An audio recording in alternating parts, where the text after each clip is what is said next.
In the early 1800s, the Bell family lived peacefully on their small farm in Adams, Tennessee. John Bell, the patriarch, was a respected and hardworking farmer. Alongside his wife Lucy and their children, he had carved out a modest but prosperous life. Their log cabin nestled amid the rolling hills seemed idyllic, until the first whispers of terror began to creep in. What started as small, peculiar occurrences soon spiraled into one of the most infamous hauntings in American history, the tale of the Bell Witch. The first signs of trouble appeared in 1817. One quiet evening as the family prepared for bed, John noticed something peculiar while inspecting the fields. A strange animal with the body of a dog and the head of a rabbit lurking at the edge of the woods. He fired his rifle at the creature, but when the smoke cleared, it was gone. Uneasy but unwilling to dwell on it, John dismissed the encounter. Soon after, the family began hearing faint scratching noises within the walls of their home. At first they attributed the sounds to rats or mice, but no evidence of pests could be found. The scratching escalated to knocking, loud and deliberate, as if someone were hammering on the walls. The sounds seemed to follow the family, growing louder and more insistent at night. By now the Bells were on edge, but nothing could have prepared them for what was to come. One night, Betsy Bell, the family's youngest daughter, awoke with a start. Her blanket had been ripped off her bed. Confused and frightened, she reached to retrieve it, when she felt an unseen force slap her face with such force it left her cheek red and swollen. Terrified, she screamed for her parents, who rushed into her room, only to find nothing out of the ordinary. Over the next few weeks, the entire family began experiencing similar phenomena. Objects moved on their own, disembodied voices whispered in the darkness, and an oppressive sense of dread hung over the household. The unseen presence seemed to grow stronger with each passing day, making its intentions clear. It wanted to torment the Bells. The family tried to keep the events private, fearing ridicule from the community, but the haunting grew impossible to hide. Neighbors who visited the house reported hearing eerie laughter and whispering voices. Some even witnessed chairs sliding across the room or doors slamming shut by themselves. The Bells began to believe they were dealing with a supernatural entity. Eventually, the spirit began to speak more clearly. It claimed to be a witch named Kate, and declared its hatred for John Bell. "I will kill him," it said, and it seemed intent on keeping that promise. The witch's anger was relentless, focusing particularly on John and Betsy. It mocked John mercilessly, calling him a fraud and a coward, while physically attacking Betsy by pulling her hair, pinching her, and slapping her until her face was bruised. The witch's presence became so disruptive that word of the haunting spread throughout Robertson County. Soon, curious townsfolk began flocking to the Bell farm to witness the strange occurrences for themselves. The witch did not shy away from an audience. It mocked visitors, revealed secrets about their lives, and sometimes physically assaulted them. Among those who came to investigate the haunting was Andrew Jackson, who would later become the President of the United States. Intrigued by the tales of the Bell Witch, Andrew Jackson decided to visit the Bell farm in 1819. He arrived with an entourage of men and horses, ready to spend the night and uncover the truth behind the legend. As they approached the property, their horses suddenly stopped and refused to move forward. Try as they might, they could not coax the animals to take another step. Then a mocking voice rang out, seemingly from nowhere. "I'll see you tonight." That evening, Jackson and his men stayed in the Bell home. At first, nothing unusual happened, and the men began to relax, joking that the stories must have been exaggerated. But as the night wore on, the atmosphere shifted. The air grew heavy, and the sound of footsteps echoed through the house, though no one was there. Suddenly, one of Jackson's men screamed as he was struck by an invisible force and shoved out of his chair. Jackson himself reportedly experienced the witch's wrath, though the exact details remain unclear. By morning, the group had had enough. As they prepared to leave, Jackson is said to have remarked, "I'd rather face the British Army than spend another night with the Bell Witch." The spirit seemed particularly focused on Betsy Bell, whose life became a nightmare. Betsy's suffering intensified when she became engaged to a local boy, Joshua Gardner. Kate, the witch, was vehemently opposed to the match. "You will never marry him!" it screamed, lashing out at Betsy with renewed fury. Betsy eventually broke off the engagement, unable to withstand the relentless attacks, much to Kate's satisfaction. The spirit's cruelty, however, did not abate. Betsy continued to endure physical assaults and psychological torment, leaving her exhausted and frightened. While Betsy suffered, the witch's primary target remained John Bell. Over time, his health began to decline. He experienced strange symptoms, including twitching muscles, difficulty swallowing, and episodes of extreme weakness. The witch took credit for his suffering, taunting him daily. "You cannot escape me," it sneered. On December 20th, 1820, John Bell was found dead in his bed. Nearby, the family discovered a mysterious vial of liquid. To test its contents, they gave a small amount to the family's cat, which died instantly. The witch gleefully proclaimed, "I fixed his medicine!" During John's funeral, the witch's voice rang out, singing crude songs and mocking the mourners.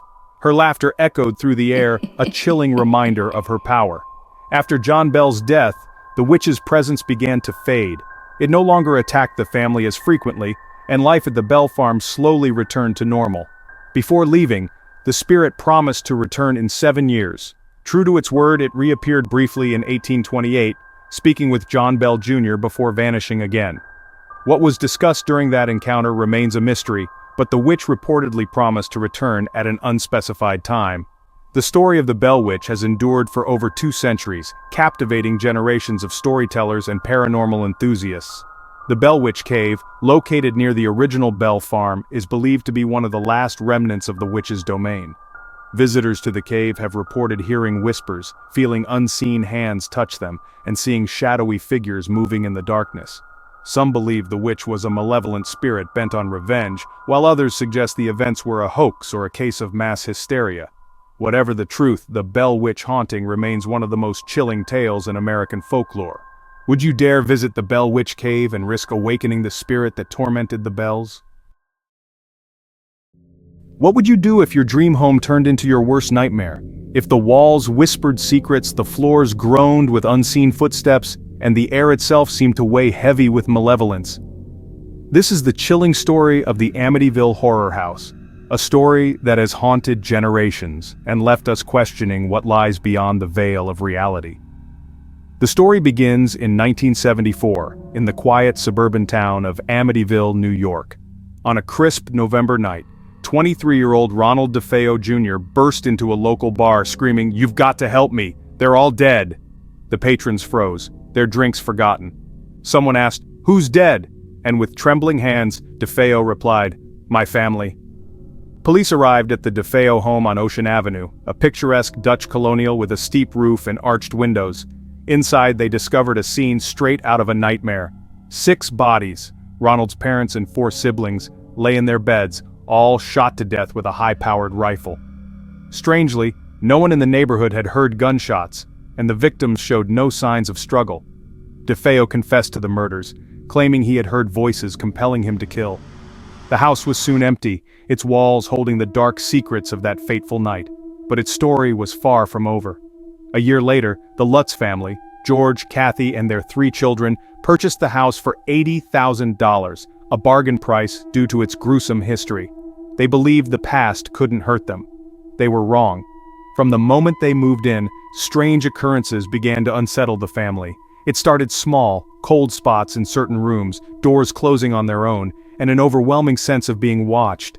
But the activity quickly escalated. The house's windows, those infamous eyes, seemed to follow them, staring into their very souls. George, a pragmatic man, was the first to notice something was off. He became obsessed with the fireplace, needing to keep it burning despite the house's comfortable temperature. Kathy experienced vivid nightmares about the murders, seeing the victims lying in their beds, and their youngest daughter, Missy, befriended a sinister entity she called Jody, who she described as a pig-like creature with glowing red eyes. As days turned into weeks, the house seemed to come alive. One night, George woke at 3:15 a.m., the exact time the DeFeo murders had occurred.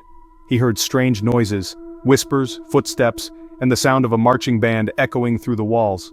Kathy discovered a mysterious black substance oozing from the toilets and walls, a foul-smelling sludge that defied explanation. The family's dog, Harry, refused to enter certain parts of the house, growling at unseen forces. The Lutz children began to wake up with scratches and bruises on their bodies, though they had no memory of how they got there. And then, there were the flies. Swarms of them, inexplicably gathering in one of the upstairs bedrooms, even in the dead of winter. The tension between George and Kathy grew unbearable. George's personality changed. He became angry and distant, almost as if the house were influencing his mind. Kathy, desperate for answers, reached out to a local priest, Father Ray Pecoraro, to bless the house. Father Pecoraro arrived armed with holy water and a Bible. As he began to sprinkle the water and recite prayers, an unseen force struck him. He later described feeling an overwhelming sense of dread and hearing a disembodied voice command, "Get out!" Shaken, the priest advised the family to leave the house immediately, but the Lutzes stayed, hoping they could endure. The activity only grew worse. One night, Kathy levitated several feet above her bed, her body contorted as if held by invisible hands.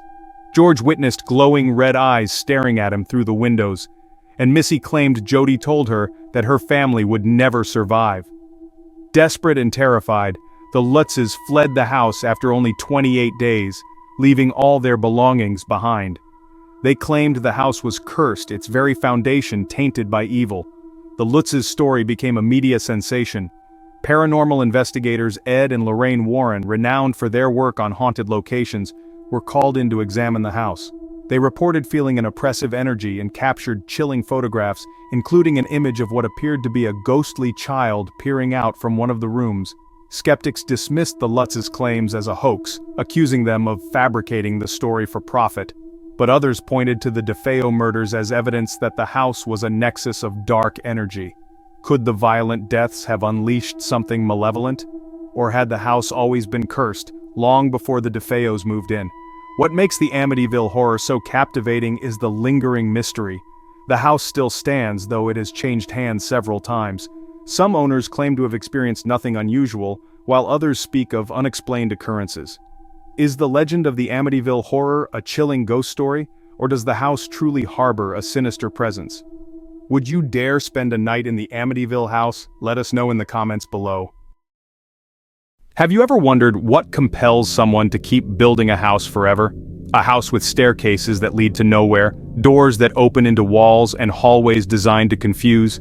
This is the haunting tale of the Winchester Mystery House, a mansion born of grief, guilt, and perhaps the supernatural. In 1881, Sarah Winchester, widow of firearms magnate William Wirt Winchester, inherited an enormous fortune after her husband's untimely death. But this fortune came with a curse, or so Sarah believed. Legend has it that she was haunted by the spirits of those killed by the Winchester rifle, the gun that won the West. Racked with guilt and overwhelmed by grief, Sarah sought guidance from a Boston medium. The medium's chilling message: the spirits were angry, and their vengeance could only be appeased if she built them a house. But there was a catch: she must never stop building, or she too would die. And so Sarah packed her belongings and moved west to San Jose, California, where she began constructing a house like no other. But this was no ordinary construction project. It was a maze, a puzzle, a riddle wrapped in superstition and fear. For 38 years, construction on the Winchester Mystery House never ceased. Morning, noon, and night, the sounds of hammers and saws echoed through the sprawling estate. Sarah employed teams of workers to carry out her peculiar designs, often tearing down and rebuilding sections at random. No master plan existed, only Sarah's whispered instructions. The result? A mansion of chaos. It grew to 7 stories, though some were later damaged in the 1906 earthquake, with 161 rooms, 10,000 windows, and over 2,000 doors. Some doors led to sheer drops into the garden, others to solid walls. There were staircases that spiraled into the ceiling, secret passageways, and skylights built into the floor. Every detail seemed designed to confuse and disorient. But why? Some believe Sarah was trying to confuse the spirits she feared. By creating a labyrinth, she hoped to trap the restless souls and keep them from finding her. Others think the house was a physical manifestation of her own troubled mind, a reflection of the chaos and guilt she carried within. Over the years, countless visitors and staff have reported eerie experiences within the Winchester Mystery House. Cold spots, disembodied whispers, and ghostly apparitions are common occurrences. Many claim to have seen Sarah herself, still wandering the halls dressed in black and carrying a candle. One of the most infamous spots in the house is the seance room. This was where Sarah allegedly communed with the spirits, seeking guidance for her building projects. The room has only one entrance but 3 exits, adding to its mysterious design. It's said that Sarah would lock herself inside for hours, emerging with new cryptic instructions for her workers. Another chilling feature is the 13 motif found throughout the house. Windows with 13 panes, staircases with 13 steps, and even 13 hooks in the seance room. Was this a way to ward off bad luck? Or was it part of some deeper occult ritual? In 1906, the San Francisco earthquake shook the Winchester Mystery House to its core. Sarah, trapped in one of the rooms, believed the spirits were angry and had sent the quake as a warning. She ordered the damaged sections sealed off and never ventured into them again. These abandoned rooms remain frozen in time, a ghostly snapshot of that fateful day. But Sarah did not stop building. Even as her health declined, she continued her mission, convinced that her life depended on it. It wasn't until her death in 1922 that the hammering finally ceased. When workers left the house, they found half-driven nails still embedded in the walls, as if the spirits themselves had stopped them mid-swing. Today, the Winchester Mystery House stands as a testament to Sarah Winchester's peculiar genius and her fear. It's a popular tourist attraction, drawing thousands of visitors each year who come to marvel at its strange design and search for traces of the supernatural. Some leave with eerie photographs, others with stories of ghostly encounters, and many with more questions than answers. Would you dare to walk the halls of this enigmatic mansion? Thanks for watching, good nightmares and stay scared.